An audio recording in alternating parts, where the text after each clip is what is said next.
நம்ம குழந்தைங்க பால் வாசனை மறந்து பள்ளி செல்லும்போது பார்க்குறக்கே ரொம்ப அழகாக இருக்குங்க.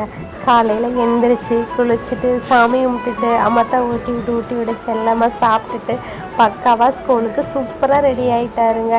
நமக்கு தாங்க பொக்குன்னு இருக்குது. வீட்டில் இருந்தால் ஒரு 5 நிமிஷம் ஃப்ரீ கிடைக்காதான்னு ஏங்குற தாயுள்ளந்தாங்க. போயிட்டானே எப்படா வருவான்னு வாசக்கதவியே பார்த்துட்டு இருப்பேங்க. அது என்ன ஒரு இனம் புரியாத அன்பு ஏக்கம்னு சொல்ல தெரியலைங்க. நிறைய பேர் சொல்லி கேள்விப்பட்டிருக்கிறேங்க, செகண்ட் குழந்தை வந்ததுக்கப்புறம் ஃபஸ்ட்டு குழந்தை ஏங்கி போயிடும் அப்படின்னு சொல்லிட்டு. ஆனால் எங்கள் வீட்டில் என்னமோ அதுக்கு ஆப்போசிட்டு தாங்க. எல்லாருமே பார்த்திங்கன்னா இந்த மார்னிங் டைம் ஹரிபரியாக ஸ்கூலுக்கு வேலைக்குன்னு ஓடுறத பார்த்தா நம்மளுக்கு படவடப்பு வந்துட மாட்டேதுங்க.